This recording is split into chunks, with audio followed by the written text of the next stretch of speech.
जो विषय है, दुष्टों और असंतों को भी प्रणाम। श्री रामचरितमानस का यह विषय है। गोस्वामी तुलसीदास जी संतों को तो प्रणाम करते हैं, लेकिन दुष्टों और असंतों को भी प्रणाम करते हैं। असंत कौन है? जो दिखता तो संत की तरह है, लेकिन वो संत होता नहीं है। अर्थात बाहरी वेशभूषा से वह संत के समान ही नजर आता है, परंतु वह संत है नहीं। बाहर से वह संत की तरह दिखता है, लेकिन संतत्व उसके अंदर नहीं है, ज्ञान उसके पास नहीं है। तो ऐसी समस्या आ जाती है। उसी को गोस्वामी तुलसीदास जी असंत भी कह रहे हैं, और दुष्ट जो किसी का भला नहीं चाहते, ईर्ष्या करते हैं, द्वेष करते हैं, हिंसा करते हैं, जो किसी का भला नहीं चाहते। तो गोस्वामी तुलसीदास जी एक बहुत गूढ़ रहस्य यहां पर प्रकट कर रहे हैं, और वो उनको भी प्रणाम कर रहे हैं। लेकिन उनको क्यों प्रणाम कर रहे हैं? प्रश्न है कि उनको प्रणाम क्यों कर रहे हैं, क्या आवश्यकता पड़ गई? और किसी शास्त्र ग्रंथ या पुराण में हम इस प्रकार की चर्चा नहीं देखते जो रामचरितमानस में गोस्वामी तुलसीदास जी करने जा रहे हैं।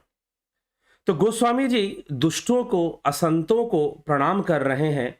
तो क्यों कर रहे हैं, इसका उत्तर तो बाद में मिलेगा, लेकिन उसमें वो बता भी रहे हैं संतों का गुण कौन है, संतों का गुण क्या है। सत्य यह है कि गोस्वामी तुलसीदास जी, अगर हम आगे बढ़ेंगे, अभी तो एक दिन में यह पूरा विषय कवर नहीं होगा दुष्टों और संतों वाला, तो उनका उद्देश्य है यह समझाना कि वास्तव में इस संसार में कुछ भी बुरा नहीं होता। वास्तव में इस संसार में कुछ भी बुरा नहीं होता। बुरा बस हमारी दृष्टि हो सकती है, हमारी सोच बुरी हो सकती है, जिसके कारण से लोग भी बुरे होते हैं। और यह प्रकृति है, तीन गुणों के वशीभूत चलती है, और उस तीन गुणों के अंदर अलग अलग गुण जीवों में दिखाई देते हैं। जो कुछ भी है सब उसी प्रभु का है, रघुनाथ जी का है, श्री रामचंद्र जी का है, जो तुलसी के इष्ट देव हैं, प्रभु हैं, उन्हीं का सब कुछ है। तो मैं सबको प्रणाम करता हूं। कुछ ऐसी बात वो समझाना चाहते हैं, लेकिन उनके रखने का जो ढंग है, बातों को बताने का जो तरीका है, वो बहुत रोचक है और बहुत तर्कपूर्ण ढंग से है। तो आइए हम सुनेंगे, तो हमें बहुत अच्छा अनुभव होगा और अच्छी जानकारी मिलेगी। तो गोस्वामी तुलसीदास जी, कल उन्होंने संतों का गुणगान गाया, सत्संग का गुणगान गाया, प्रयाग का गुणगान गाया। तीर्थराज प्रयाग, जो संतों का मुद मंगलमय संत समाजू, जो जग जंगम तीर्थ राजू, राम भगति जह सुर सरिधारा, सरसई ब्रह्म विचार प्रचारा। कि संतों का जो समाज है, जो संत है, वो स्वयं ही तीर्थ राज है। जैसे तीर्थ राज में गंगा यमुना सरस्वती का संगम पाया जाता है, वैसे ही संतों में, संत समाज में क्या होता है? सुरसई सरसई ब्रह्म विचार प्रचारा, सरस्वती रूपी ब्रह्म विचार मिलते हैं। राम भक्ति जहां सुर सरी धारा, सुरसरी, सुरसरी गंगा जी को कहते हैं। जेहि चरणन से निकली सुरसरी, शंकर जटा समाई, जटा शंकरी नाम प्रयो है। गंगा जी का नाम है जटा शंकरी, गंगा जी का एक नाम जटा शंकरी भी है। तो जटा शंकरी क्यों? क्योंकि शंकर जिसे की जटा से निकली है। सुरसरी क्यों? क्योंकि स्वर्ग से निकली हैं, तो इसलिए सुरसरी भी उनको कहा जाता है। तो राम भक्ति जहां सुरसरी धारा, जहां पर भक्ति की सुरसरी धारा बहती है, ब्रह्म विचार रूपी सरस्वती जी बहती हैं, और कलिमल के, कलयुग के दोषों को खत्म करने वाली, विधि निषेध का ज्ञान करवाने वाली स्वयं यमुना जी, जो कि सूर्य तनया है, अर्थात सूर्य पुत्री हैं, वो बहती हैं संत समाज के मध्य ही। इन तीनों का दर्शन हो जाता है, इसीलिए ये संगम है। और संतों का संग कर देने से मज्जन फल पेखिए, तत्काला काक हो ही पिक बकऊ मराला, सुनी अचरज करे जन कोई, सत्संगति महिमा नहीं कोई। कि मज्जन फल की, इस तीर्थराज में स्नान करने से बहुत बड़ा फल प्राप्त होता है सत्संग का। और काक हो ही पिक, जो काक है, जो कौवा है, वो कोयल हो जाएगा, जो बगुला है वो हंस हो जाएगा, ऐसा चमत्कार होता है। तो मज्जन फल पेखिए, तत्काला काक हो ही पिक बकऊ मराला, ये अलंकार है। ये बात को समझाने के लिए कहा जा रहा है। आप ये मत कहो करे तुलसीदास जी तो ये आडंबर फैला रहे हैं, ये झूठ बातें कर रहे हैं। विरोधियों ने रामचरितमानस का विरोध पहले प्रारंभ में तो कुछ जो तुलसी की विचारधारा के शत्रु थे कि भाई इन्होंने शैव वैष्णव मत के जो लोग थे दोनों ने ही विरोध किया था गोस्वामी तुलसीदास जी का। लेकिन बाद में चलकर देखा, लोगों ने देखा, जो वामपंथी शक्तियां थी उन्होंने देखा कि भाई ये रामचरितमानस तो घर घर में होती है और ये इनकी बहुत बड़ी ताकत है, एकता का यह सूत्र है, तो क्यों ना इसको बदनाम किया जाए। और उनको पता था कि लोग बहुत कम लोग हैं जो ध्यान से पढ़ते होंगे, जो सही समझ के पढ़ते होंगे। और दूसरी बात कि जो भोले भाले गांव के लोग हैं वो उनको जो कुछ बाबा जी लोग हैं उनको वैसे ही समझा देते हैं। फिर उनको लगता है कि सही में कौवा कोयल बन गया होगा, सही में बगुला हंस बन गया होगा, तो कुछ इस तरह की बातें समझा देते हैं। और यहां पर साहित्य लिखा गया है तो गोस्वामी तुलसीदास जी अलंकृत कर रहे हैं। जैसे कि एक होनहार छात्र है, एक स्टूडेंट है, पढ़ने लिखने में बहुत तेज है, उसने किताब पढ़ डाली। शिक्षक ने पूछा कि तुमने पूरी किताब पढ़ ली? उसने कहा कि हाँ पढ़ ले। ठीक है, पूछता हूं, जहां से पूछूंगा उत्तर दोगे? छात्र ने कहा कि हाँ उत्तर दूंगा। शिक्षक ने जहां से पूछा, शिष्य ने, छात्र ने वहीं से उत्तर दे दिया। तो शिक्षक ने कहा कि भाई इसने तो पूरी किताब ही चाट ली। तो किताब कोई चाटने की वस्तु तो है नहीं, किताब कोई आइसक्रीम तो है नहीं, कोई चाट तो है नहीं कि उसे चाटा जाएगा।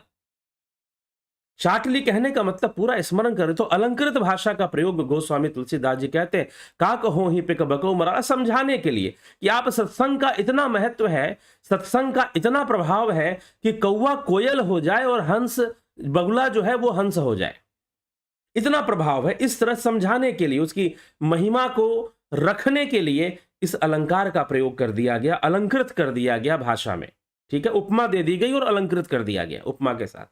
तो ये इस तरह की चीजें, काव्य रचना है तो काव्य में तो ये सब चलेगा ही चलेगा।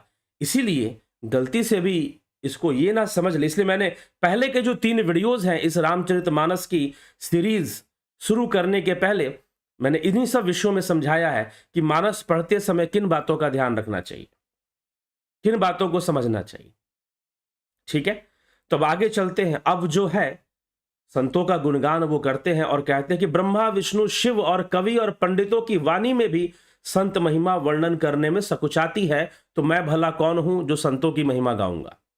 उनकी महिमा अपरंपार है, अनंत है, तो मैं उनकी महिमा गाऊं। और वो अनेक तरह से उपलब्ध है, हर जगह पर हर काल में अनेक प्रकार से सत्संग उपलब्ध होता है। तो संत भी अलग अलग रूप धारण करके आते हैं। कभी साधु सन्यासी जैसे गृह त्यागी हो जाते हैं, तो कभी घर में बाल बच्चे पैदा करते हुए भी सिद्ध अवस्था में पाए जाते हैं।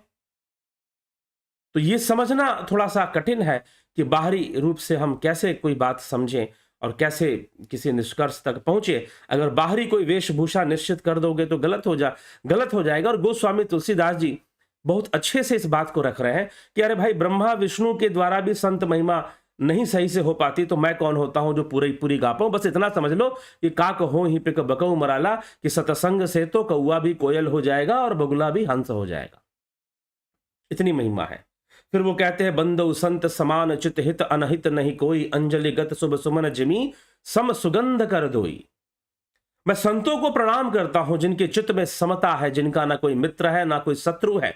जैसे अंजलि में रखे हुए सुंदर फूल, जिस हाथ ने फूलों को तोड़ा, जिसने उनको रखा, उन दोनों ही हाथों के समान रूप से सुगंधित करते हैं। वैसे ही संत का ना कोई शत्रु होता है, ना ही उसका कोई मित्र होता है।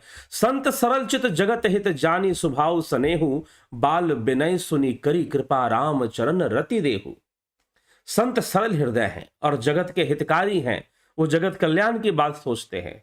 उनके ऐसे स्वभाव और स्नेह को जो जानकर मैं विनय करता हूं, मेरे इस बाल विनय को सुनकर कृपा करके श्री राम जी के चरणों में मुझे प्रीति दे। वो सारे संतों से कहते हैं कि आप सब मुझे कृपा करके श्री राम जी के चरणों में प्रीति दें, तभी मैं यहां रामचरितमानस को लिख पाऊंगा। ऐसा उनका मानना है। गोस्वामी तुलसीदास जी संतों से कृपा मांगते हैं कि सारे संत मिलकर मुझ पर कृपा करें, सारे संत मिलकर मुझ पर कृपा करें, तो निश्चय ही यह मेरा जो कार्य है वो अवश्य पूर्ण हो जाएगा। ठीक है, तो फिर आगे अब वो दुष्टों की चर्चा शुरू करते हैं। बहुरी बंद खल गन सती भाई, जे बिनु काज दाही नेहु बाएं, परहित हानि लाभ जिन के रे, उजरे हर्ष विषाद बसेरे। अब मैं सच्चे भाव से, झूठे भाव से नहीं, वो कोई मजाक नहीं कर रहा है, वो कोई व्यंग नहीं कर रहा है गोस्वामी जी, सच्चे भाव से, कोई व्यंगात्मक भाषा का प्रयोग ये बाद में आएगा, स्पष्ट होगा, वो चौपाइयों में स्पष्ट करेंगे कि मैंने क्यों जो बुरे लोग हैं, जो दुष्ट हैं, उनकी भी वंदना की है, उनका भी गुणगान क्यों किया है, वो आगे इसका उत्तर देंगे। और बहुत सुंदर उत्तर दिया है। यह प्रसंग इतना बढ़िया है कि कई लोग मानस पढ़ने वाले, उनके मन में यह प्रश्न उठता है कि गोस्वामी तुलसीदास जी ने क्यों दुष्टों को, असाधुओं को, असंतों को भी प्रणाम किया, उनका भी वंदना कर दी। तो आइए हम समझने का प्रयास करते हैं क्यों कर दी। तो वो कहते हैं कि बहुरी बंदी खल गनि सति भाई, जे बिनु काज दाहिन उबाए, परहित हानि लाभ जिन्न केरे, उजरे हर्ष विषाद बसे। अब मैं सच्चे भाव से दुष्टों को प्रणाम करता हूं, वंदना करता हूं, जो बिना ही बहुरी बंदी खल, खल मतलब दुष्ट, खल गण, दुष्ट गण जो है सती भाई, जो बिना ही प्रयोजन अपना हित करने वाले को भी प्रतिकूल आचरण करते हैं, अर्थात जो उनका भलाई भी करता है उसके प्रति भी प्रतिकूल आचरण करते हैं। दूसरों के हित की हानि ही जिनकी दृष्टि में लाभ है, दूसरों की हानि हो तो वो प्रसन्न होते हैं। जिनको दूसरों के उजड़ने में हर्ष और बसने में विषाद होता है, कोई अगर आदमी अच्छा जीवन में काम कर रहा है तो उन्हें बहुत दुखी होता है, और कोई किसी का पतन हो रहा है, कोई बर्बाद हो रहा है, तो वो मन ही मन प्रसन्न होते हैं। वो हर परिस्थिति में दूसरों को कष्ट पहुंचाने में विश्वास करते हैं और दूसरों के दुख से प्रसन्न हो रहे होते हैं। हरिहर जस राकेश राहु, पर आगच भट सहस बाहु से, जे पर दोष लकही सह साखी, पर हित घृत जिन के मन माखी। जो हरि और हर के यश रूपी पूर्णिमा के चंद्रमा के लिए राहु के समान है।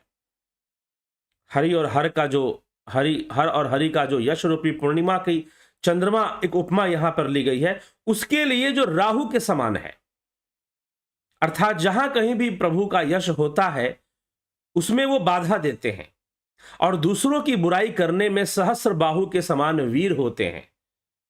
सहस्र बाहु अर्जुन, जिसका वध भगवान परशुराम ने किया था, और सहस्र बाहु, खैर वो अलग कथा है सहस्र बाहु अर्जुन की, जिसमें कि भगवान परशुराम के द्वारा वध होता और उसकी खुद की इच्छा थी कि मेरा वध इसी प्रकार से हो।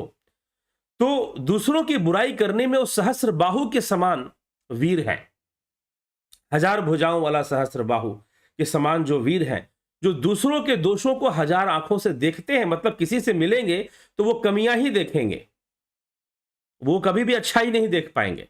और दूसरों के हित रूपी घी के लिए जिनका मन मक्खी के समान है, दूसरों के हित रूपी घी के लिए, जैसे घी में मक्खी पड़ जाए तो उनका मक्खी पड़कर वो खराब कर देंगे उस घी को। अगर कोई घी खाने वाला है तो मक्खी के समान उसमें गिर जाएंगे और उसके घी को खराब कर देंगे। अगर आप प्रसन्न होने वाले हैं, खुश रहने वाले हैं, तो कुछ ऐसा करेंगे कि आप दुखी हो जाओ। अर्थात जिस प्रकार मक्खी घी में गिरकर उसे खराब कर देती है, स्वयं भी मर जाती, उसी प्रकार जो दुष्ट लोग हैं दूसरों को बने बनाए कामों को अपनी हानि करके भी बिगाड़ देते हैं। मतलब अपना नुकसान नहीं देखते, कहेंगे कि अगर मेरा नुकसान हो तो हो, लेकिन उसको बर्बाद होना चाहिए, उसको बर्बाद होना चाहिए, उसकी हानि जरूर हो। तो ऐसी भी विचारधारा रखने वाले कुछ लोग होते हैं, तो मैं उनकी भी वंदना करता हूं, मैं उनको भी प्रणाम करता हूं। गोस्वामी तुलसीदास जी ऐसा कहते हैं।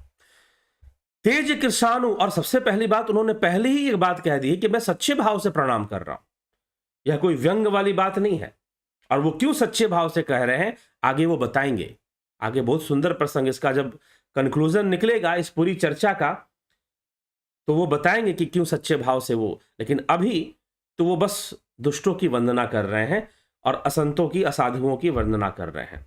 तेज कृषाणु रोष महिषेषा, अध अवगुण धन धनी धनेशा, उदय केत सम हित सब ही के, कुंभकर्ण सम सोवतनी के।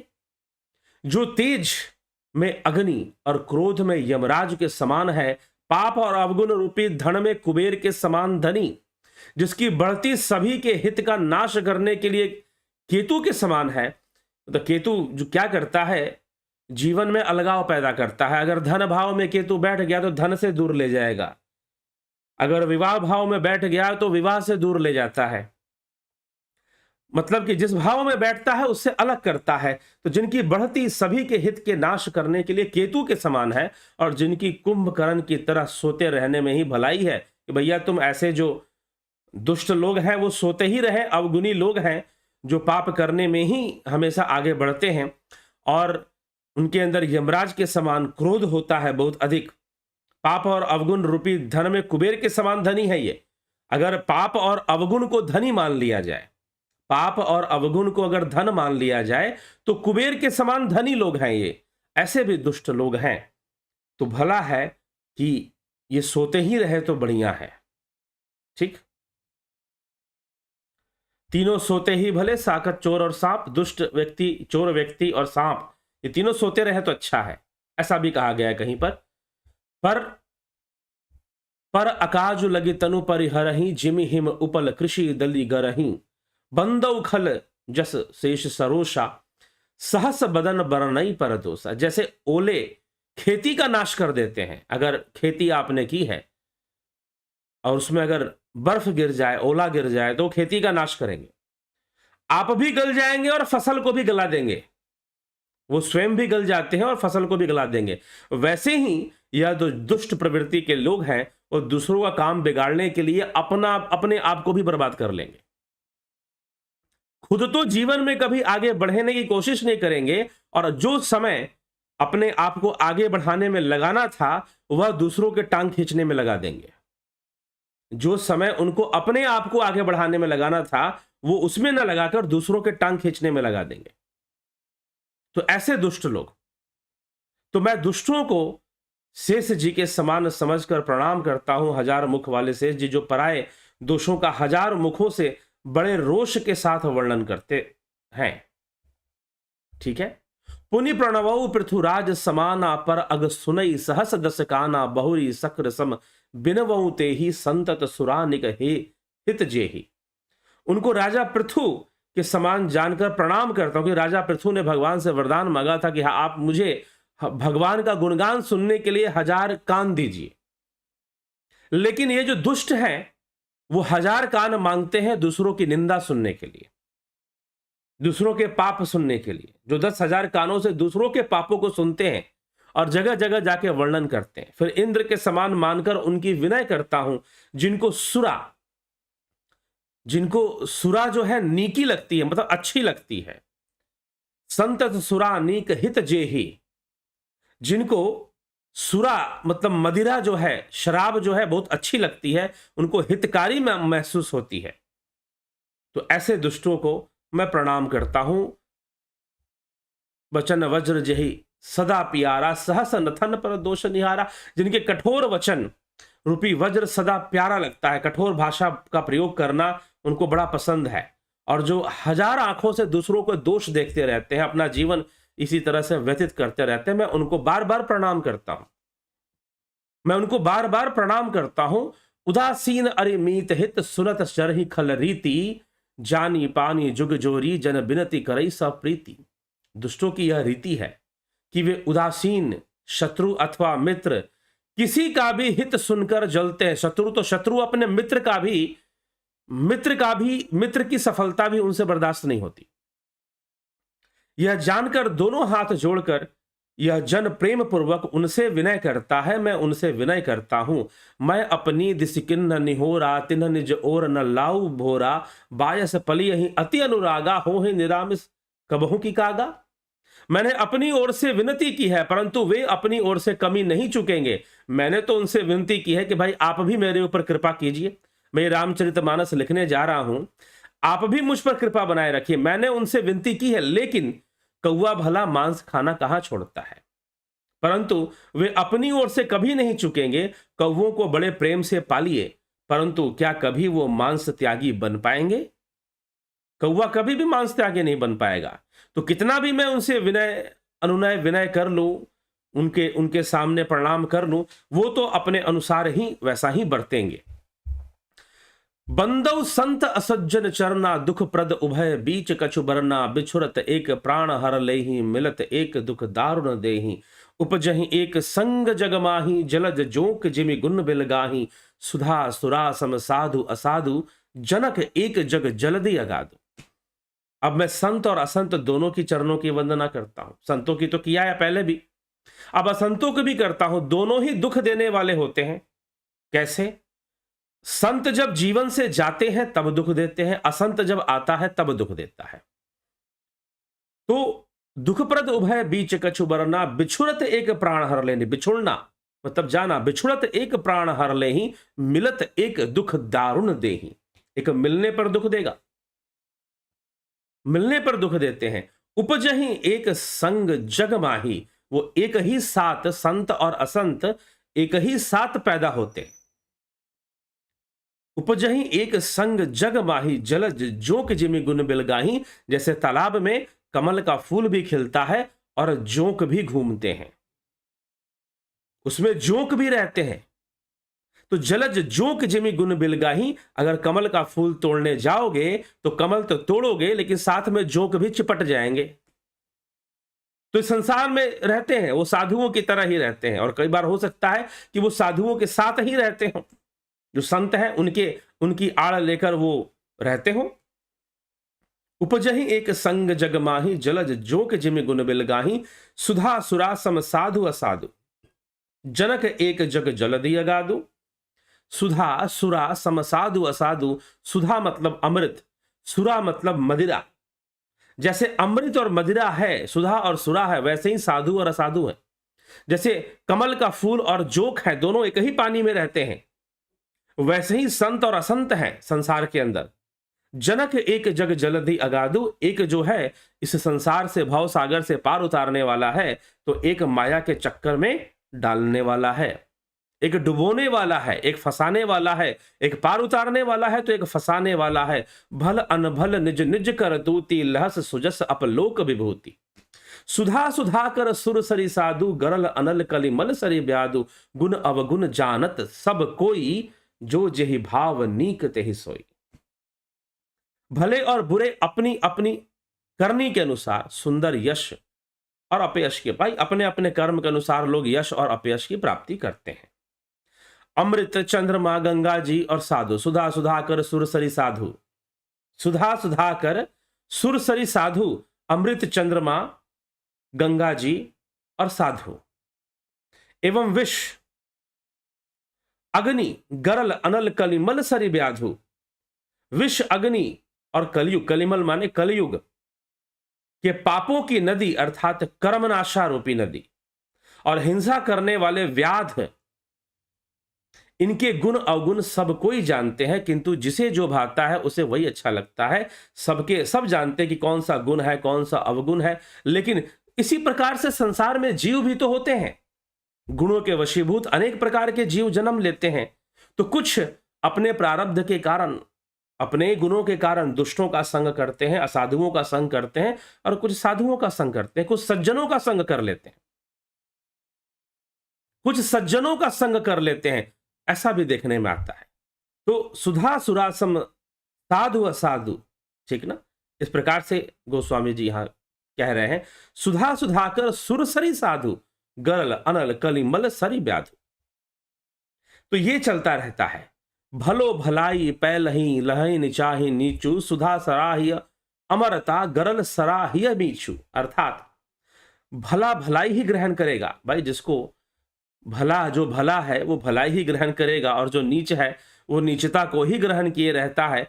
अमृत की सराहना अमर करने में होती है और विष की मारने में होती है। जिसके अंदर जैसा गुण है वह वैसा ही कर्म करेगा। जो दुष्ट प्रवृत्ति के लोग हैं, अपने प्रारब्ध के कारण है, गुणों के कारण है, वो उसी ओर आकर्षित हो जाते हैं, और जो सज्जन प्रवृत्ति के हैं वो संतों और साधुओं की ओर ही आकर्षित हो जाते हैं और उन्हीं का संग करना शुरू कर देते हैं। यह प्रकृति के द्वारा जैसा गुणों का निश्चय है वैसे ही सारी चीजें होंगी।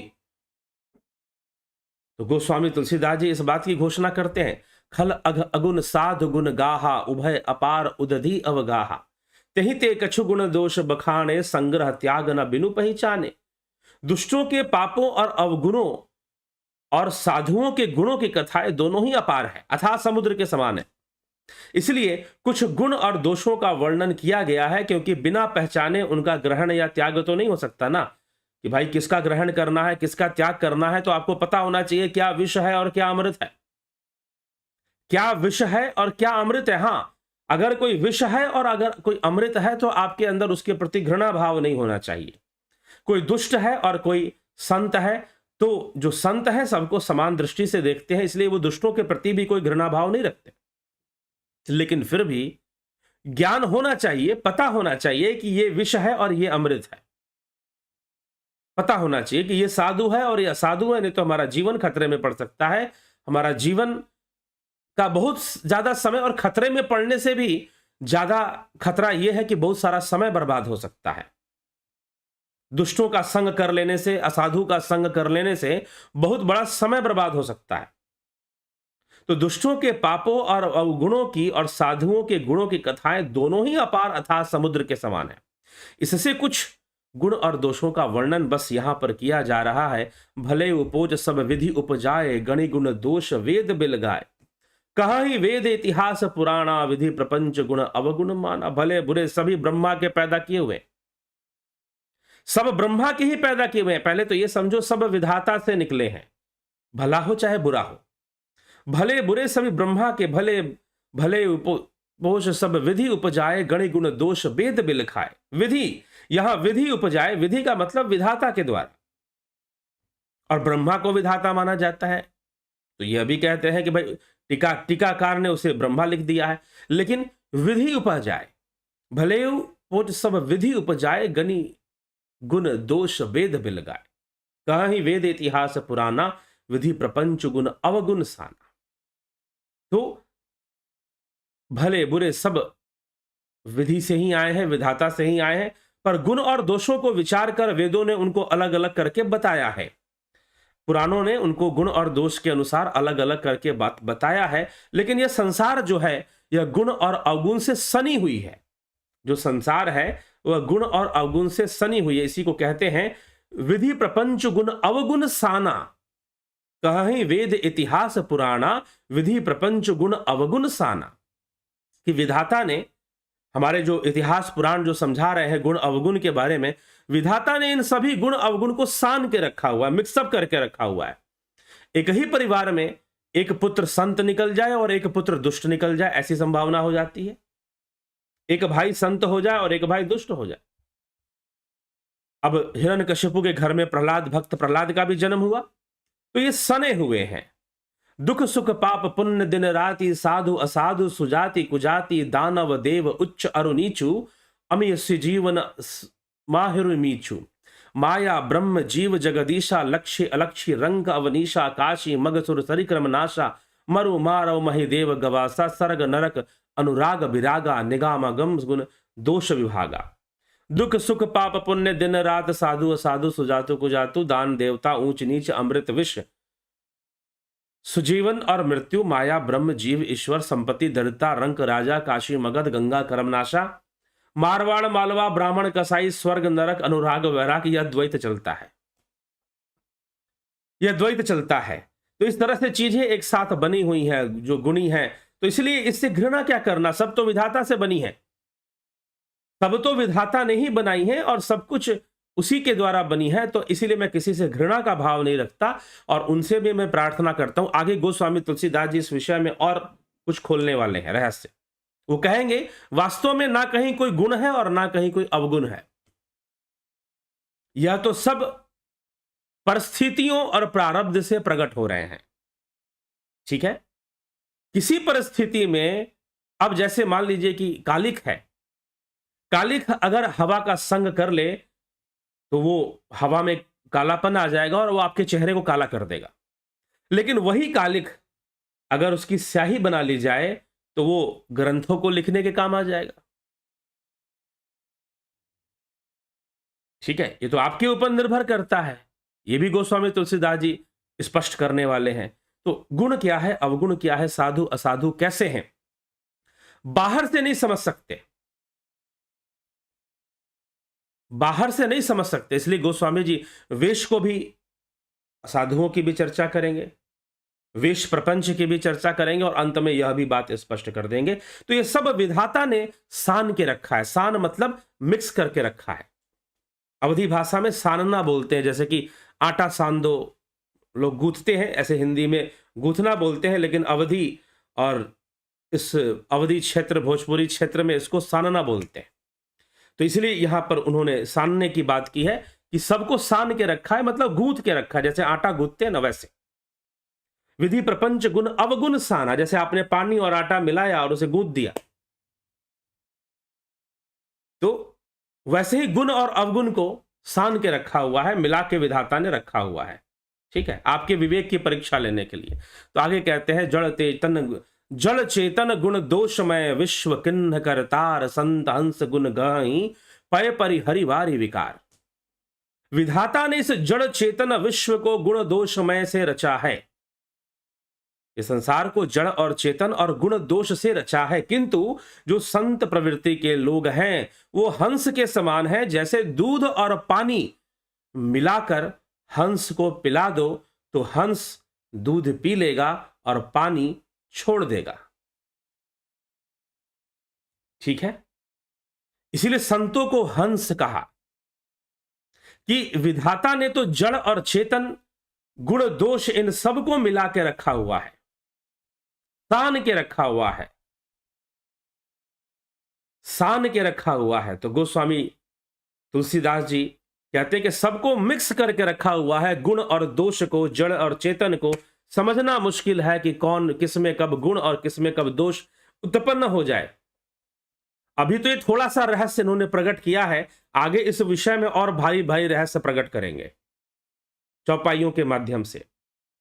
तो इनको ऐसे मिक्स करके रखा है जैसे आप आटा गूंथ देते हो, ठीक, तो मिक्स करके रखा है। लेकिन उसमें भी एक वो तर्क रखते हैं, क्या कहते हैं, जड़ चेतन गुण दोषमय विश्व किन्ह करतार संत हंस गुण गहि पय परिहरि वारि विकार। के विधाता ने इस जड़ चेतन विश्व को गुण दोष में रचा है, किंतु संत रूपी जो हंस हैं वो दोष रूप जल को छोड़कर गुण रूपी दूध को ही ग्रहण कर लेते हैं। हंस को अगर दूध पिलाओगे पानी छोड़ देगा और दूध पी जाएगा, दूध पी जाएगा, पानी छोड़ देगा और दूध पी जाएगा। अब ऐसा कैसे हो जाता? अब तो भाई ये तो बड़ी विचित्र बात है, ये तुलसीदास जी को बिल्कुल साइंस नहीं पता होगा। ऐसे ही बिना देखे अपनी मर्जी से लिख दिया इन्होंने, कोई भी अलंकार दे दिया, कोई भी उपमा दे दिया, ऐसे होता है क्या? अब आ जाएंगे चार लोग विरोध करने के लिए, ये क्या बात हुई? हंस का उदाहरण दे दिया कि हंस दूध पीता है तो वो दूध पीता है, पानी, ऐसा कैसे संभव है कि हंस दूध पानी मिला दो, अगर पिएगा तो पानी छोड़ देगा और दूध पी जाएगा, ऐसा कैसे पॉसिबल है? जी हां, ऐसा ही होता है। कभी हंस को दूध पिलाओ आप। क्यों ऐसा होता है? ऐसा इसलिए होता है कि हंस जब दूध पीता है तो उसके मुख से, आप भी जब खाना खाते हो ना तो आपके मुंह से लार निकलती है, सलाइवा निकलता है। वैसे ही हंस के मुख से एसिडिक कुछ लार निकलती है, सलाइवा निकलता है। जैसे ही दूध के साथ वो मिलता है दूध फट जाता है, और दूध जैसे ही फट जाता है उसकी लंबी चोंच होती है, उससे पानी बाहर निकल जाता है और दूध अंदर चला जाता है। सबका दूध, ऐसे तो हर व्यक्ति का दूध फटता है, आदमी भी अगर दूध पिएगा तो पेट में जाके उसको फटना है, क्योंकि पेट में एंजाइम्स हैं, एसिड्स हैं। अरे आप नींबू निचोड़ दो थोड़ा सा तो दूध फट जाता है, तो आपके पेट में दूध जाकर दूध थोड़ी ना रहेगा, वो भी फटेगा। लेकिन आपने पानी के साथ पिया तो पानी अलग होगा, दूध अलग, आपके पेट में दोनों रहेंगे। लेकिन हंस के साथ ऐसा नहीं होता। हंस क्या करता है कि जैसे ही वो दूध पीता है उसके मुख में जो भी लार या सलाइवा निकलता है वो दूध को मुंह में ही फाड़ देता है, वह दूध मुंह में ही फट जाता है और पानी बाहर निकल जाता है, दूध पी जाता है। तो हंस गुण गाहि। संत जो होते हैं उन सभी विषयों में से विधाता ने तो जैसे आटा को सान देते हैं, आटा को गूंथ देते हैं, वैसे गुण और अवगुण को गूंथ के रखा हुआ है। ये बहुत बड़ा रहस्य है। अभी क्षमा करें, अभी गोस्वामी जी, पीछे क्या है कि विवेक चूड़ामणि और भज गोविंदम में आदि गुरु चल रहा था, तो वही आदि गुरु का अभ्यास हो गया है। तो गोस्वामी जी कहते हैं कि कौन सी वस्तु, इनका कहने का मतलब है कि कौन सी वस्तु में गुण है और कौन सी वस्तु में अवगुण है। सच पूछो तो ये कई बार पता करना ही मुश्किल होता है, कौन सी वस्तु में गुण है। यहां पर कोई भी विषय वस्तु गुण और अवगुण से परे नहीं है। हो सकता है कि किसी वस्तु का गुण सामने हो, गुण सामने हो लेकिन उसके अंदर अवगुण भी हो सकते हैं। जब वो इस संसार में आया है, शरीर को धारण करता है, तो अवगुण भी हो सकते हैं। आप गुण निकाल लीजिए, आप गुण निकाल लीजिए और उसको ग्रहण कर लीजिए। आप संत हैं अगर आप ऐसा कर पाते हैं तो। ठीक है, तो प्रत्येक वस्तु, संसार की कोई भी ऐसी वस्तु नहीं है या कोई व्यक्ति नहीं है जो शरीरधारी हो, इस माइक जगत में आया हो और उसके अंदर गुण अवगुण ना हो। वो तो ऐसे है जैसे सान के रखा हुआ है, दोनों अलग नहीं रह सकते हैं, गुण अवगुण। कुछ इस तरह से विधाता ने इस संसार को बनाया है। तो इसीलिए संत गुण गहहि, जो संत प्रवृत्ति के लोग हैं वो गुणों को ग्रहण करते हैं, वो गुणों को ग्रहण करते हैं, वो विष में से भी अमृत निकालते हैं। जो संत प्रवृत्ति के लोग हैं वो विष में से भी अमृत निकालने की कोशिश करते हैं, वो जंगल में भी मंगल बनाने की कोशिश करते हैं। ये संतत्व है। संत वो नहीं कि कपड़ा धारण करोगे, घर त्यागोगे, दाढ़ी बाल पढ़ाओगे, लोग आपके चरण छुएंगे क्योंकि चरण छुआने की एक महत्वाकांक्षा आपके अंदर है, तो जाकर आप संत होगे। अब बहाने आप अनेकों बना लो उस चीज के लिए, अपनी बात को सही रखने के लिए लोग बहाने बनाते हैं, एक अलग बात है, ठीक है। लेकिन जो संत है, यहां पर गोस्वामी जी कह रहे संत के गुण क्या होते हैं। संत के गुण क्या होते हैं? तो संत वो है, पहले बात तो संत हृदय नवनीत समाना, कई बात उन्होंने लिखी। संत का ना कोई मित्र होता है ना कोई शत्रु होता है, कोई पक्ष वो धारण नहीं करता, सबके प्रति समान भाव रहता है। वो संत वो है, और संत वो है जो विष में से भी अमृत निकाल ले, जो कालिख में से भी सफेदी निकाल ले, वो संत है। इसलिए संत गुण गहहि, जैसे हंस जो है दूध पीता है, पानी को छोड़ देता है, वास्तव में वो संत है। अगर वैसे व्यक्ति बन पाए तो वो संत है, उसके अंदर संतत्व का वास है। तो और यह विवेक है। यह कैसे आता है? यह विवेक से आता है। विवेक कैसे होता है? सत्संग से। बिनु सत्संग विवेक ना होई, राम कृपा बिनु सुलभ न सोई। बिनु सत्संग विवेक ना हो, तो सत्संग से होता है और ये सारी चीजें आती हैं। तो जड़ चेतन गुण दोषमय विश्व किन्न करतार संत हंस गुण गहहि, पय परि हरिवारी विकार। विकार को छोड़ दिया और गुण को ग्रहण कर लिया। अस विवेक जब देई विधाता, ऐसा विवेक जब जागृत हो जाए, तब तजी दोष गुण ही मनुराता, काल स्वभाव कर्म बरियाई, भले वो प्रकृति बस चुकई भलाई। विधाता जब इस प्रकार का विवेक देते हैं तब दोषों को छोड़कर मन जो है गुणों में अनुरक्त हो जाता है। काल स्वभाव और कर्म की प्रबलता से भले भी माया के वश होकर कभी कभी भलाई से चूक जाते हो, साधु जन भी, जो संत हैं उनके अंदर भी आपको कुछ बुराई नजर आ जाती हो सकता है। और क्योंकि ये ऐसा वो क्यों लिख रहे हैं, क्यों लिख रहे हैं? क्योंकि ऐसा होता है। सो सुधार हरिजन जिमिले ही, दलि दुख दोष बिमल जसी देहु। भगवान के भक्त जैसे उस चूक को सुधार लेते हैं और दुख दोषों को मिटाकर निर्मल यश देते हैं, वैसे ही दुष्ट भी कभी कभी उत्तम संग पाकर भलाई करते हैं। अब देखिए तुलसीदास जी अपनी बात बदल रहे हैं, ट्रैक चेंज कर रहे हैं, ठीक ना। अब वो कुछ और कहना चाहते हैं, किसी और पॉइंट पे जा रहे हैं, तो उस पॉइंट पे हम कल चलेंगे। उनका कहना है कि भाई ऐसी बात है कि ये गुण अवगुण इतने सने हुए हैं कि अगर कोई संत है और उसने गुणों को ग्रहण कर लिया है तो ऐसा हो सकता है कि उस संत से भी चूक हो जाए, ठीक है। ऐसा हो सकता है। और ऐसा भी हो सकता है, जिसको मैं दुष्ट बोल रहा हूं, हो सकता है कि किसी सत्संग में आकर किसी भले मानस या किसी संत की संगति को प्राप्त कर उससे भी अच्छे कार्य हो जाए। यह तो सब प्रकृति का देन है भैया, प्रारब्ध और परिस्थिति से कोई अच्छा बनता है, बुरा बनता है। किसी के अंदर गुण दिखाई देता है, किसी के अंदर अवगुण दिखाई देता है। गुण दिखाई दिया तो लोग जय जयकार करते हैं, अवगुण दिखाई दिया तो लोग गालियां भी देते हैं। ये चलता रहता है। लेकिन हो सकता है कि संत से भी चूक हो जाए, पुण्य करते करते, बड़ा काम करते करते हो सकता है अचानक उससे कहीं चूक हो जाए। और ऐसा भी हो सकता है जो बहुत दुष्ट प्रवृत्ति की व्यक्ति है, वो हमेशा बुरे काम करने वाला है, लेकिन कहीं सत्संग के प्रभाव में आ गया, कहीं अच्छी संगत उसे मिल गई तो उससे भी कुछ भलाई हो जाए। क्योंकि ये जो गुण अवगुण है ये इतना मिक्स है आपस में कि प्रकृति का कोई भी हिस्सा, कोई भी कोना, कोई जीव, कोई वस्तु इससे अलग नहीं है, इससे अलग नहीं है। तो संत गुण गहही, जो वास्तव में जो संत हो जाते हैं वो इसकी चिंता ही नहीं करते हैं कि गुण क्या अवगुण क्या। अगर उन्हें लगे कि भाई यहां युद्ध करना जरूरी है तो वो युद्ध भी कर लेंगे, तुमको जो करना है करते रहो, तुम उसके बदले में यश दोगे या अपयश दोगे वो इसकी चिंता नहीं करते। समाज उनको क्या देगा, जो जरूरी है, जो सही है वो आगे करते हुए उसको बढ़ते रहते हैं। ठीक है, तो इसलिए यह संसार है, प्रकृति है, चलायमान है, बहुत कुछ इसमें हो रहा है। अब गोस्वामी जी, अब देखिए राम कथा होनी चाहिए थी, अब गोस्वामी जी क्या क्या बातें लिख रहे हैं। ठीक है, इसीलिए समझने की बात है, मानस एक विशेष ग्रंथ है।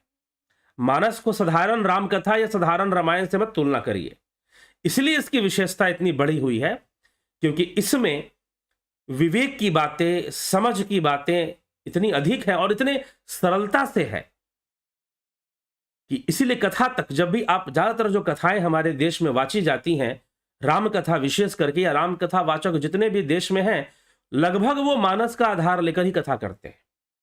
देश के कई हिस्सों में मैं घूमा तो मुझे मिला कि बहुत सारे कथावाचक, ज्यादातर आपको जो कथावाचक होते हैं, कई बार वो अयोध्या क्षेत्र से या गया क्षेत्र से या वृंदावन क्षेत्र से या फिर वो सौराष्ट्र के क्षेत्र से बहुत सारे कथावाचक निकलते हैं। तो मानस का आधार लेकर वर्णन होता है, लेकिन कई बार जो मानस के बहुत ही गहरे विचारधारा है, मानस की जो गोस्वामी तुलसीदास जी का जो गहन चिंतन है, उस पर विचार नहीं होता। बस कथा कहानियां और जो है संगीत तक ही चीजें सीमित रह जाती हैं। कई बार ऐसा भी देखने को मिलता है।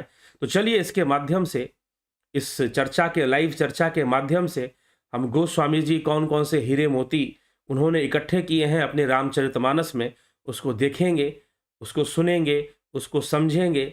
मैं भी आनंदित होता हूं, मुझे भी बहुत कुछ मिलता है। ऐसा नहीं कि मैं यहां पर बोल रहा हूं तो बस मैं बहुत जानता हूं इसलिए बोल रहा हूं। सत्य क्या है कि यह भी प्रेरणा है और यह भी एक प्रकार की कृपा है, तो तभी जाकर यह सब संभव हो पाता है। और गोस्वामी तुलसीदास जी खुद रामचरितमानस लिख रहे हैं तो वो खुद इस बात का वर्णन कर रहे हैं कि मैं कैसे लिख रहा हूं। आगे बहुत कुछ बताने वाले हैं इस विषय में, जुड़े रहिए, बने रहिए। तो अब तक जो गोस्वामी जी ने बताया कि मैं संतों को भी प्रणाम करता हूं, असंतों को भी प्रणाम करता हूं, दुष्टों को भी प्रणाम करता हूं, वास्तव में जो गुण है और जो अवगुण है ये मिक्स रहते हैं, आपस में सने हुए हैं। विधाता ने दोनों को बनाया है, दोनों को विधाता ने ही बनाया है, तो मैं दोनों को प्रणाम करता हूं। जो गुणी है उनको भी प्रणाम करता हूं मैं।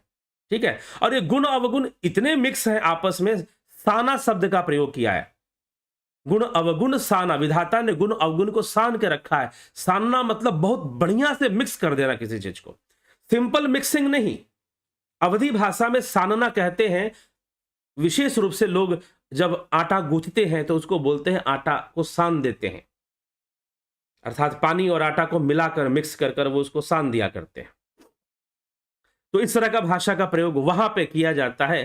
तो मतलब कि बहुत बढ़िया से मिक्स किया हुआ है कि प्रकृति का एक एक हिस्सा गुण और अवगुण से भरा हुआ है। यहां तक गोस्वामी जी लिख रहे हैं कि एक संत है, उससे भी, उसके ऊपर कभी अवगुण हावी होकर उससे भी चूक हो सकता है। और ऐसा भी हो सकता है जो दुष्ट व्यक्ति है उसके ऊपर कभी सद्गुण जागृत हो जाए तो कुछ अच्छे कर्म कर डाले, ऐसा भी हो सकता है। तो इतनी संभावनाओं को गोस्वामी जी इतनी गहनता से इन सभी बातों को वो रख रहे हैं। तो चलिए इसी के साथ अभी आज के कार्यक्रम को विराम की ओर ले चलेंगे। कल फिर मिलते हैं और इसी विषय को आगे बढ़ाते हुए, इस चौपाइयों को ही आगे बढ़ाते हुए हम चलेंगे और मिलेंगे। और आगे पाठ भी आगे बढ़ता रहेगा, चौपाइयां भी बढ़ती रहेंगी। अभी तो बहुत सारे, अभी तो प्रारंभ ही है, मानस का ये शुरुआत ही है, आप समझिए। और अभी तो इसमें बहुत कुछ है जो मिलेगा और सुंदरकांड भी आएगा। सुंदरकांड के पाठ का एक बहुत विशेष महत्व होता है, तो उस पर भी चर्चा होगी। तो चलिए अभी आपके कमेंट्स, आपकी जो टिप्पणियां हैं उसको देखते हैं, कौन क्या कह रहा है। और कोशिश किया कीजिए जो विषय चल रहा है उसी विषय से आप ज्यादातर प्रश्न करें तो अच्छा रहेगा। बबीता धीमान जी, कमलेश खैरनर जी, हरिमोहन गुप्ता जी, गुरुदेव प्रणाम। ब्रह्मा जो व्यापक विरज अज अकी अनि अभय ईद सो की देवधर हो ना जाए न जनत बड़े कृपया। व्याख्या कीजिए। ब्रह्म जो व्यापक विरज अज अकल अनि अभय,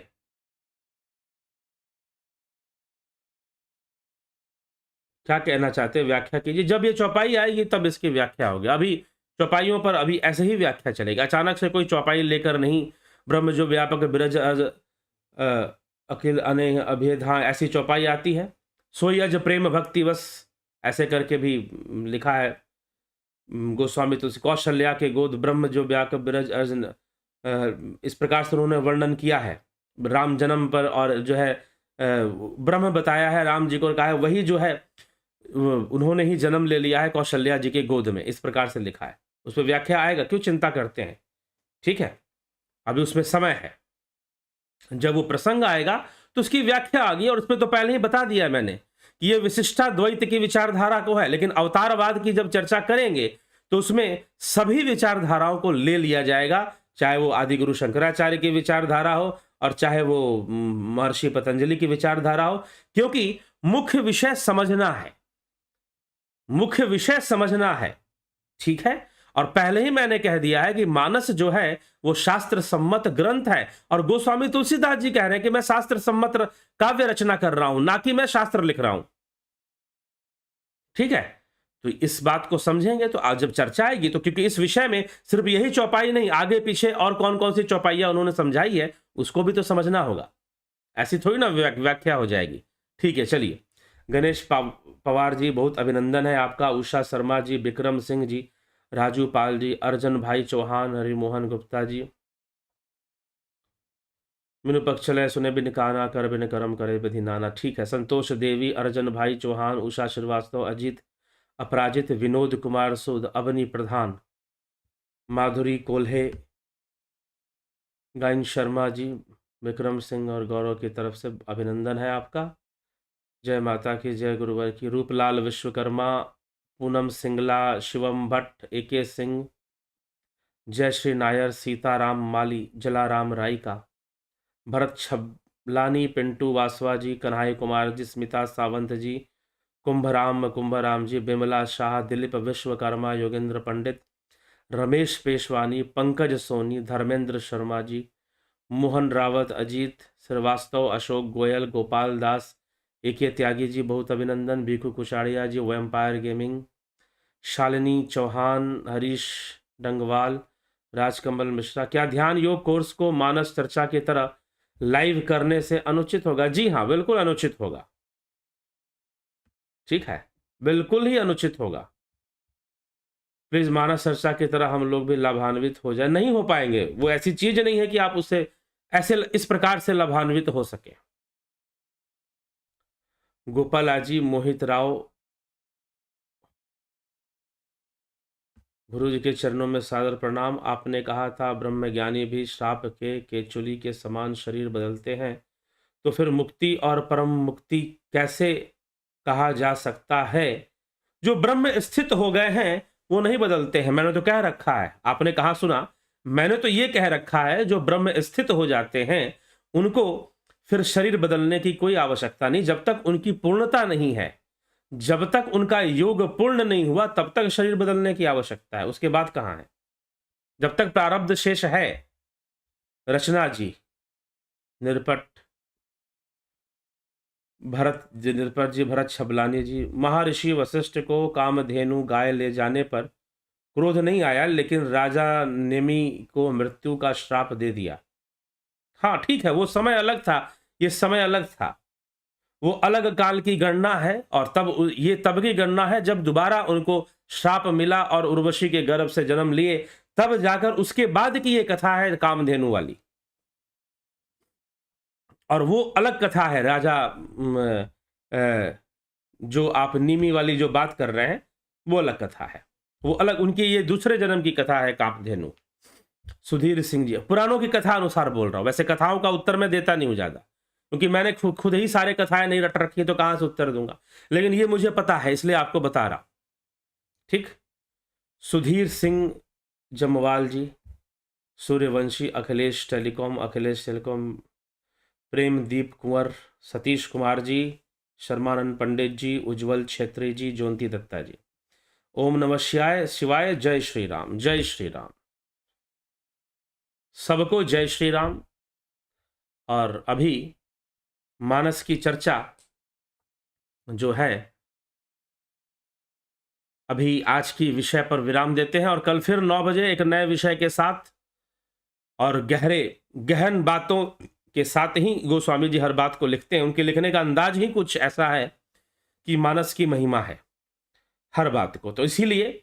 और रही बात की कोई बात है, कोई टीका लगता है कि गलत है, अब ये भी चमड़ी की जुबान है। और आपने सुना गोस्वामी जी कहते हैं भाई प्रत्येक व्यक्ति के अंदर गुण अवगुण है, संतों से भी चूक हो सकती है और दुष्टों से भी पुण्य हो सकता है किसी खास समय पर। संतों से चूक होकर कुछ पाप कर्म हो सकते हैं और दुष्टों से